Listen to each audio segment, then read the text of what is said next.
अब बात करेंगे हम कंटेंट ऑफ एक्सिला की। एक्सिला के कंटेंट में क्या क्या पढ़ना है? एक्सिलरी आर्टरी पढ़नी है और उसकी ब्रांचेस पढ़नी है, फिर एक्सिलरी वेन पढ़नी है, उसकी ट्रिब्यूटरीज पढ़नी है, infra clavicular part of brachial plexus है ना, ब्रैकियल प्लेक्सिस का क्लेविकल के नीचे वाला पार्ट यानी cords of the brachial plexus जो उसके आसपास थी, याद है ना आपको? मैं फिर से बना देता हूँ यहाँ पे। ये क्या था भाई, हमको इसमें क्या पढ़ना है उस एरिया में?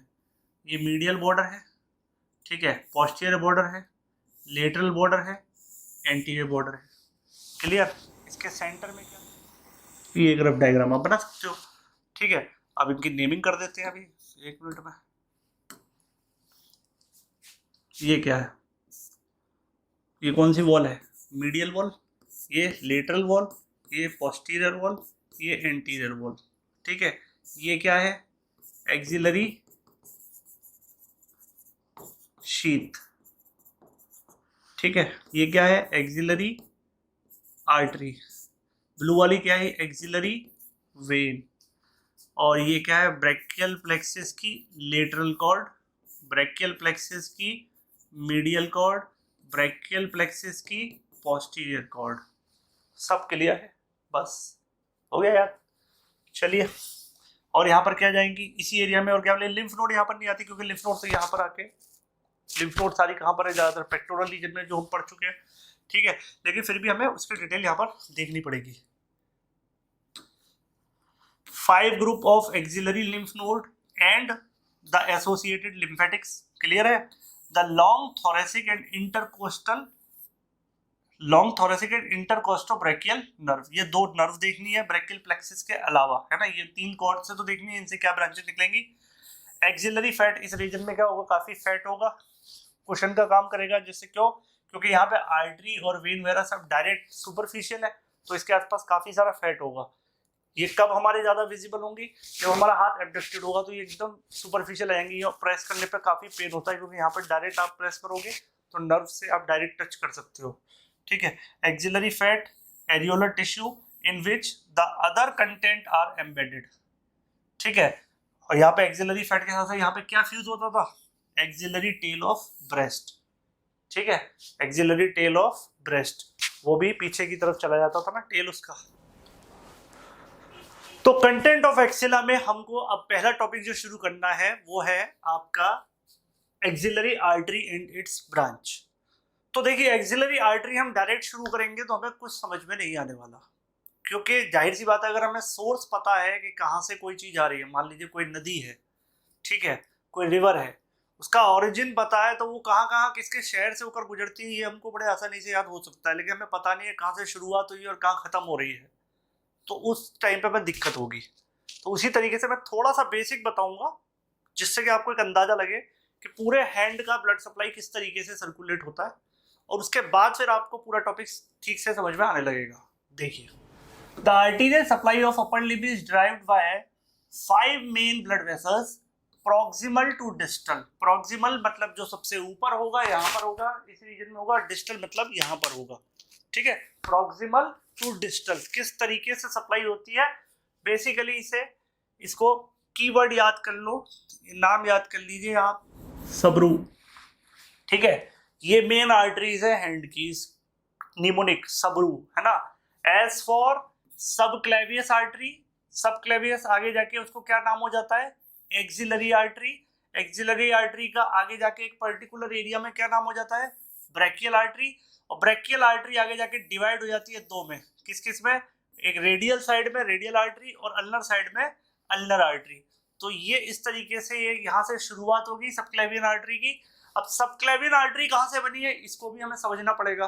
तो देखिए, यहाँ पे मैं आपको डायरेक्ट हार्ट बना के दिखा रहा हूँ, ठीक है। Inferior vena cava, superior vena cava, और यहाँ पर मेन आएगा, ये क्या मेन हमें जिस पर फोकस करना है वो है एओर्टा, ठीक है। वो क्या है? एओर्टा, ठीक है। तो मेंस ब्लड कहाँ से आना शुरू हो रहा है? एओर्टा से। अब हमको क्या देखना है? ब्रांचेस किस तरीके से बनेंगी। तो एओर्टा से बेसिकली 3 ब्रांच बनती है।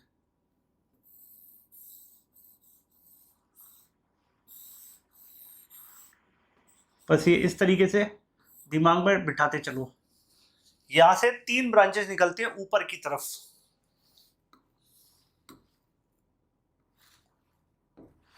ठीक है, कौन कौन सी? बीच वाली का नाम सबसे पहले याद होना चाहिए, लेफ्ट कैरोटिड आर्टरी। क्या नाम है? बीच वाली का, सेंटर वाली का नाम क्या है? Left carotid artery.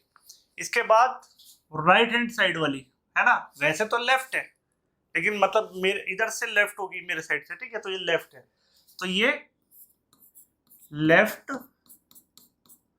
सब क्लेवियन आर्टरी,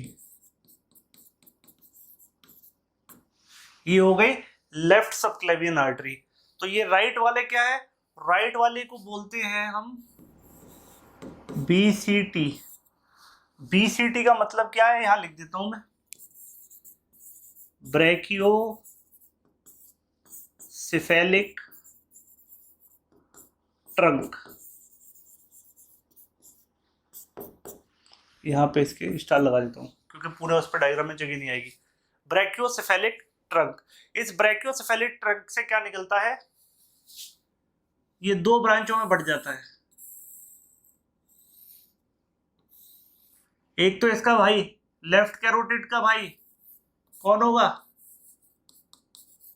राइट कैरोटिड आर्टरी।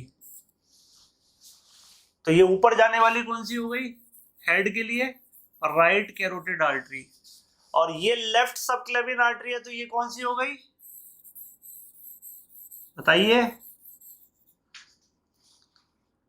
ये हो गई राइट सबक्लेवियन आर्टरी, है ना। तो इसको भी थोड़ा सा शेप इसका चेंज कर लेते तो अच्छा लगेगा। ये राइट सबक्लेवियन आर्टरी हो गई, ये लेफ्ट सबक्लेवियन आर्टरी हो गई। अब राइट से इसका आगे ब्रांचेस होती चली जाएंगी, कैसे होंगी जरा देखते हैं। ये हो गई लेफ्ट सबक्लेवियन आर्टरी, ठीक है, ये ब्रांच आपके दिमाग में बैठ गई, ठीक है। अब ये right subclavian artery axillary region में आ जाएगी, ठीक है, एक्सिलरी रीजन में आ जाएगी, तो मैं इसको मान सकता हूं इमेजिनरी, ऐसे मान सकता हूं। तो यहां पर ये एक्सिलरी रीजन आया, तो ये राइट सबक्लेवियन से अब ये क्या बन गई? इस जगह को मैं मान सकता हूं यहां पर इसका नाम क्या हो गया? इस जगह पर इसका नाम क्या हो गया? Right axillary artery. समझ में आया? ये राइट एक्सिलरी आर्टरी आगे जाके क्या बनेगी? आर्म रीजन में right brachial artery. Right brachial artery फिर किस में डिवाइड हो जाएगी? ये 2 में डिवाइड हो गया, समझ में आ रहा है? देखो ये 2 में डिवाइड हो गया आर्टरी, ठीक है, किस किस में? Right radial artery, right ulnar artery. समझ में आ गया? राइट रेडियली और रेडियल अल्नर आर्टरी। और फिर आगे जाके ये किस में बन जाएंगी? ये कहाँ चला जाएगा? ये डोर्सल आर्च बनाता है यहाँ पे, ये भी हम आगे पढ़ेंगे। आर्च इस तरीके से फ्यूज होकर क्या बनाएगा? Dorsal arch. और इस डोर्सल आर्च से क्या निकलेगी? Digital artery. इससे क्या निकलेगी? Digital artery. क्लियर है? कुछ दिमाग में आ रहा है? तो इस तरीके से ओरिजिन होता है। एओर्टा, एओर्टा में से उस सर के ऊपर की तरफ 3 ब्रांचेस जाती हैं।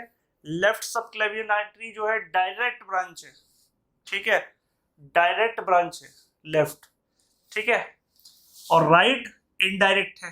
राइट पहले क्या बनेगा? एक कॉमन चैम्बर बनेगा जिसका नाम क्या है? Brachiocephalic trunk. और तो एलएसए भी इसी तरीके से क्या बनेगी? लेफ्ट एक्सिलरी आर्टरी, इसके बाद लेफ्ट ब्रैकियल आर्टरी, इसके बाद left ulnar artery, left radial artery, इसके बाद डोर्सल आर्च, और इसके बाद डिजिट्स। ये आर्च बनेगी। यही बेसिक मॉडल आपको दिमाग में रखना है, तो आप कभी कंफ्यूज नहीं होगे। इस बात को एकदम दिमाग में अच्छे से रखो कि हमारा ब्लड सर्कुलेशन इसी तरीके से चलता है। बस याद ये रखना है कि जो ब्रैकियोसेफेलिक ट्रंक है वो राइट साइड में होगा और लेफ्ट सबक्लेवियन आर्टरी डायरेक्ट है। समझ में आया? अब इनको समझने पहले थोड़ा सा सब, अब एक्सिलरी हमें पढ़ना क्या है, एक्सिलरी, लेकिन मैं एक्सिलरी से पहले थोड़ा सा सबक्लेवियन बताना चाह रहा हूँ कि एक्सिलरी का नाम एकदम से आएगा तो सबक्लेवियन से उसका क्या रिलेशन है, कैसे सबक्लेवियन कन्वर्ट होती है किसमें, एक्सिलरी आर्टरी में। The arterial supply to the upper limb begins as subclavian artery. बात सही है, यहां से सबक्लेवियन आर्टरी शुरू होगी। कौन सी? राइट। राइट के ओरिजिन क्या एओर्टा से होगा? नहीं। किससे होगा? ब्रैकियोसेफेलिक ट्रंक से। और लेफ्ट का एओर्टा से होगा? यस, डायरेक्ट होगा आर्च ऑफ एओर्टा से, है ना। On the right side the subclavian artery arise from the brachiocephalic trunk, on the left side the branch directly from the arch of aorta. ये बात clear हो गया फंडा एकदम से अच्छे से। The subclavian artery travels laterally towards the axilla. भाई लेटरल डायरेक्शन में जाएगी ना, ऐसे मीडियल तो जाएगी नहीं, मीडियल तो सेंटर में होगा, ऐसे जाएगी। तो lateral towards the axilla it can be divided into 3 parts based on its position relative to the anterior scalene muscle. Anterior scalene, एक मिनट रुको इसको, हाँ, based on its position relative to scalene muscle. Scalene muscle हमेशा याद रखना, arteries के case में या नर्व के केस में हम उसका रिलेशन किसी ना किसी मसल के साथ याद करेंगे। अभी एक्सिलरी का भी इसी तरीके से याद करना पड़ेगा। इवन ब्रैकियल प्लेक्सिस में भी हम एक रिलेशन इसी तरीके से देखेंगे और यहाँ भी एक रिलेशन देख रहे हैं। कौन सी मसल? स्केलिन मसल, ये जो ग्रीन कलर से दिखाई गई है, ठीक है, यहाँ पर देखो। तो इसकी 2 ब्रांचेस हैं, 2 ब्रांचेस हैं, देखो, एक आगे की तरफ से आ रही है एंटीरियर और एक पोस्टीरियर। इन दोनों मसल्स के बीच में से देखो क्या निकल रहा है, ब्रैकियल प्लेक्सस भी निकल रहा है और सबक्लेवियन आर्टरी भी निकल रही है। ये देखो, ये सबक्लेवियन आर्टरी भी निकल रही है। समझ में आ रही है बात? और ध्यान से आप अगर देखो तो हमने यहाँ पर क्या हटा दिया है, किसको हटाया गया है इसको दिखाने के लिए, पैसेज को दिखाने के लिए। अरे भाई यहाँ पर क्लेविकल होगी ना, ये क्लेविकल है, तो यहाँ सबक्लेवियन आर्टरी, ये समझ में आ रहा है, ये सबक्लेवियन आर्टरी चल रही है। लेकिन अब हम इसको समझते हैं कि सबक्लेवियन आर्टरी को कितने पार्ट में बांटा गया था? 3 पार्ट्स में। किस मसल के रिलेशन में? स्केलिन, और वो भी कौन सी? एंटीरियर स्केलिन मसल में। तो फर्स्ट पार्ट को समझते हैं, origin of subclavian artery to the medial border of anterior scalene. ठीक है, medial border of first part. तो फर्स्ट पार्ट का ओरिजिन कहाँ से होगा? Anterior border of scalene. Second part posterior to the anterior scalene and third part lateral border of anterior scalene to the lateral border of first rib. कितने काम की बताई है इसने बात, अब देखते हैं इसको। बेसिकली इसका कहने का मतलब क्या है कि मान लीजिए ये आर्टरी जा रही है, ठीक है, इसका मैंने बड़ा वर्जन बना रहा हूं यहाँ पर, ये आर्टरी जा रही है और अब इसके ऊपर मैं बनाऊंगा स्केलिन मसल। अब आप देखिए स्केलिन मसल का फर्स्ट पार्ट ये है, सेकंड पार्ट ये है और थर्ड पार्ट ये है। समझ आ रही है बात? तो अगर ये स्केलिन मसल है और नेक इस तरफ है, सेंट्रल एक्सिस इस तरफ है, तो इसका मीडियल बॉर्डर ये हो गया मसल का और लेटरल बॉर्डर ये हो गया। अब देखिए इसको क्या बोलता है, first part origin of the subclavian artery to the medial border of the anterior scalene. Medial border of the scalene first part. Second part posterior to the anterior scalene, posterior to the anterior scalene. समझ में आ रही है बात? Just पीछे इससे छुपी हुई। Third part lateral border of the anterior scalene to the lateral border of the first rib. और यहीं पर क्या जा रही होगी? First rib. तो फर्स्ट रिब ये है, तो फर्स्ट रिब का मीडियल बॉर्डर क्या होगा? ये, और लेटरल क्या होगा? ये। तो यहां तक इसका नाम क्या रहेगा? सबक्लेवियन।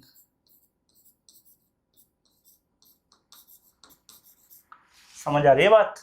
यहां तक इसका नाम क्या रहेगा बेटा? Subclavian artery. क्लियर? इसीलिए यहां लिखा भी है डायग्राम में थर्ड पार्ट। थर्ड क्यों? क्योंकि ये सामने के बाद जो निकल रहा है बाहर, उसका कौन सा पार्ट है? थर्ड पार्ट है। और ये क्लेविकल है, तो इसके नीचे से क्या निकल रहा होगा? First rib. तो ये रिलेशन अच्छे से और आपके दिमाग में बैठ गया होगा। इसके बाद देखते हैं, नहीं देखा तो वीडियो को पॉज करके समझो, रिवाइंड करके देखो, ठीक है। The lateral border of the first rib, the subclavian artery enters into the axilla and it renamed as axillary artery. समझ में आ गई बात? तो फर्स्ट रिब के लेटरल बॉर्डर को क्रॉस करते ही ये कहाँ एंटर कर जाता है? एक्सिला में।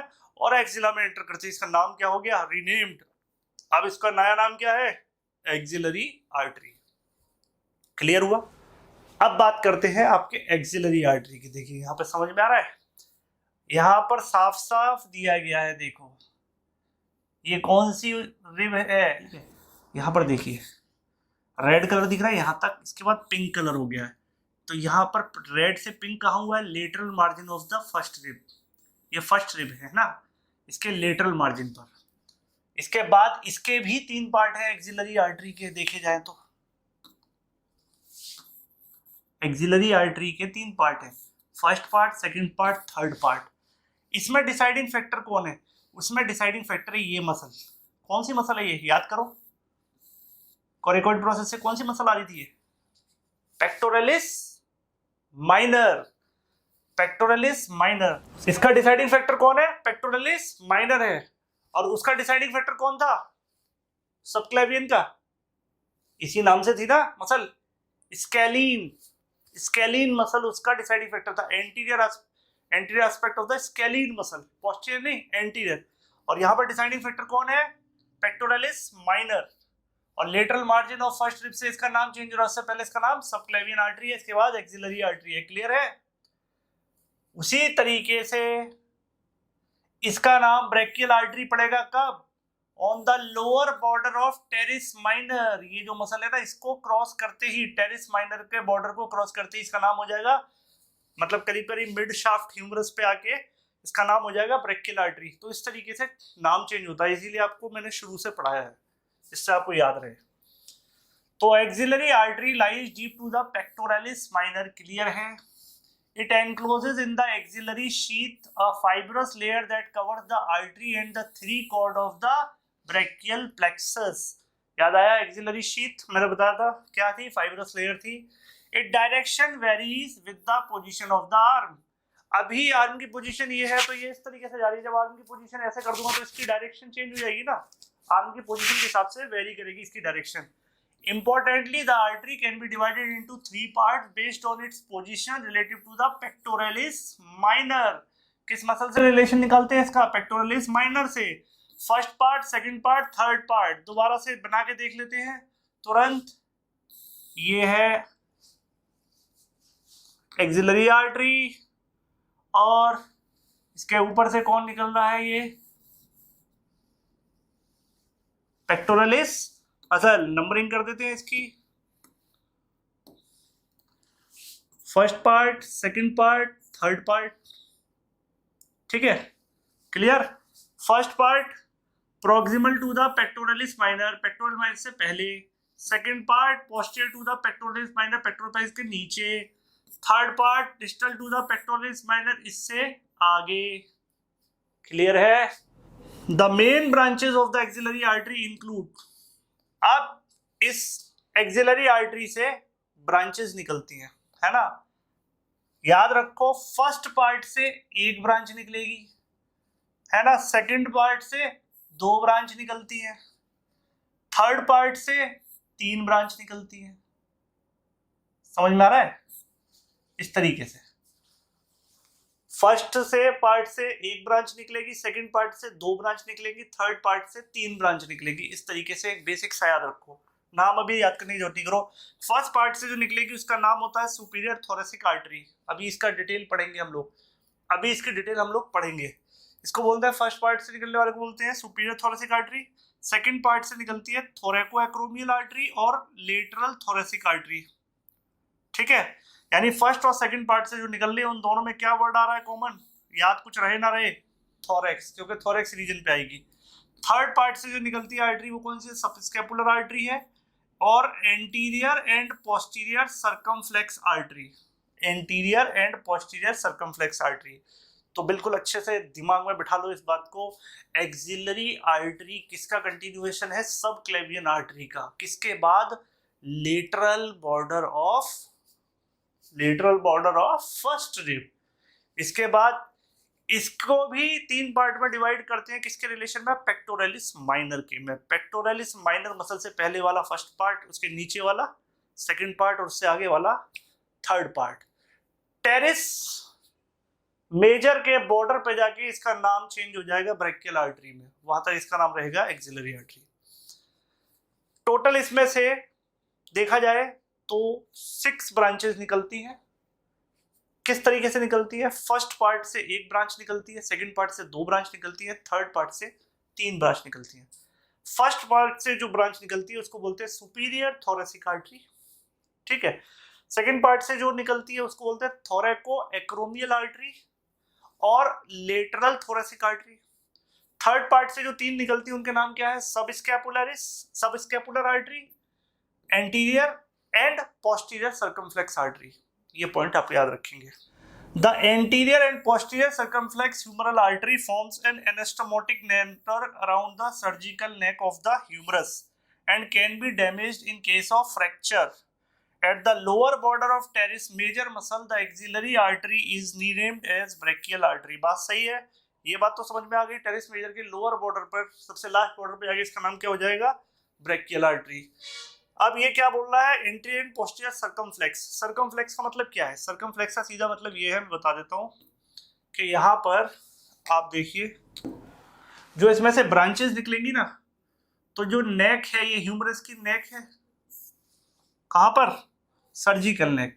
तो सर्जिकल नेक पे एक ब्रांच इसमें से आगे से निकलेगी, ठीक है, और एक ब्रांच पीछे से निकलेगी।